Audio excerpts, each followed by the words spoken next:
जय हिंद, नमस्कार मेरे दोस्तों। स्वागत है आपका हमारे इस नए वीडियो में।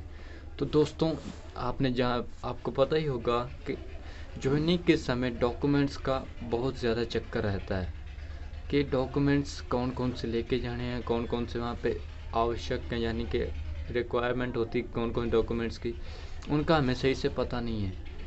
और कभी कभार तो डॉक्यूमेंट्स के कारण बहुत से मेरे भाइयों दोस्तों को वहाँ से निकाल भी दिया जाता है।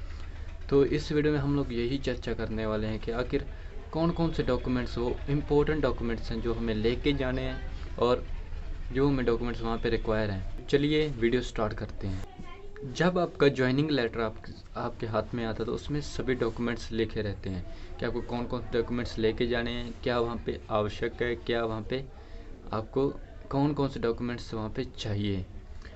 तो एक एक करके हम बात करते हैं। सबसे पहले क्या लिखाएगा, if you accept the offer of appointment on the terms and conditions mentioned above you should report for duty to, आपका डिपार्टमेंट का नाम होगा, with original copies of following documents. ये आपका ज्वाइनिंग लेटर में लिखा होगा कि आप अगर हमारी टर्म्स एंड कंडीशंस को फॉलो करते हैं, उन्हें एक्सेप्ट करते, तो हमें इस डिपार्टमेंट में इस डेट को ज्वाइन करें। तो कौन कौन से डॉक्यूमेंट्स वहाँ पे ओरिजिनल कॉपीज़ लेके जानी है। कोई फर्जी वाला नहीं डॉक्यूमेंट लेके जाना है, क्योंकि आपको वहीं से निकाल दिया जाएगा। आप ओरिजिनल डॉक्यूमेंट्स लेके जाने हैं, अटेस्टेड सभी ओरिजिनल डॉक्यूमेंट्स लेके जाने हैं, लेकिन साथ में आपको उनकी कॉपीज़ भी एक दो लेके जाना है। तो सबसे पहला जो है वो है matriculation certificate mentioning date of birth there in issued by recognised school education board. यानी कि एक ऐसा सर्टिफिकेट चाहिए आपको स्कूल का जिसमें आपकी डेट ऑफ बर्थ मेंशन हो। ठीक है, वो आपका 10th की मार्कशीट हो सकती है, आपकी 12th की हो सकती है। उसके बाद second, intermediate degree, diploma certificate और any technical qualification certificate available. तो अगर आपने कोई डिग्री की है, कोई इंटरमीडिएट डिप्लोमा किया है, तो और कोई टेक्निकल कोई ऐसे आपने डिप्लोमा कर रखा है, तो आपको उसकी भी सर्टिफिकेट्स लेके जाने ओरिजिनल के। लेकिन मैं आपको सजेस्ट करूँगा कि आप ऐसा कोई भी अपर क्लास जो आपने अभी कर रखी है उसका कोई भी डॉक्यूमेंट्स ना लेके जाएं।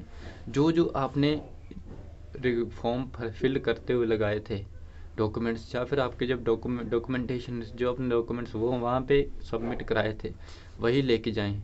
जैसे कि 12th जिन लोगों की ITI थी उनके ITI, तो एक्स्ट्रा डॉक्यूमेंट्स लगाने की कोई ज़रूरत नहीं, क्योंकि हो सकता है आपकी कोई अपर जॉब आ जाए, यानी कि कुछ हायर डिपार्टमेंट आपकी जॉब पड़ सकती है। तो उसके लिए फिर आपको डॉक्यूमेंट्स वहाँ से निकालना थोड़ा सा मुश्किल हो जाता है, क्योंकि 2 साल से पहले तो आपको डॉक्यूमेंट्स निकालना वहाँ से बहुत ही कठिन होता है। तो इसलिए मैं आपको सजेस्ट करूँगा कि जो डॉक्यूमेंट्स वहाँ पे लगे थे डॉक्यूमेंटेशन के टाइम, आप वही डॉक्यूमेंट्स लेके जाएं। तीसरा पॉइंट है आपका कास्ट सर्टिफिकेट, वो भी सेंट्रल गवर्नमेंट से। अगर आप SC ST या OBC के किसी भी कैटेगरी से बिलोंग करते हैं तो आपको आपका कास्ट सर्टिफिकेट चाहिए, वो भी सेंट्रल गवर्नमेंट का। ठीक है।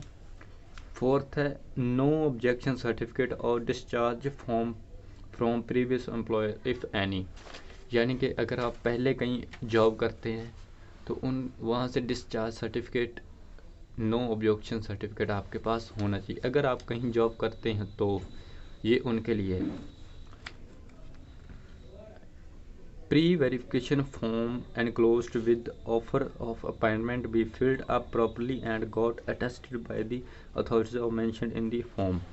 यानी कि आपको एक वेरिफिकेशन फॉर्म दिया जाता है। जब आपका ज्वाइनिंग लेटर आता है तो आपको एक पुलिस वेरिफिकेशन फॉर्म दिया जाता है, आपको वो भी साथ में लेके जाना, और एक तहसीलदार से करेक्टर सर्टिफिकेट प्रमाण पत्र जो बनता है वो भी आपको साथ में लेके जाना है, ओरिजिनल वाला।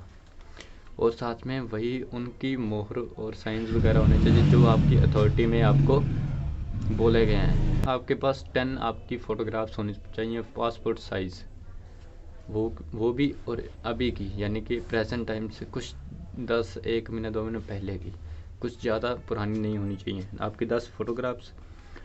एक और है आपकी passbook passbook and chequebook of saving account open in any state bank of India branch in your name and ATM facilities available.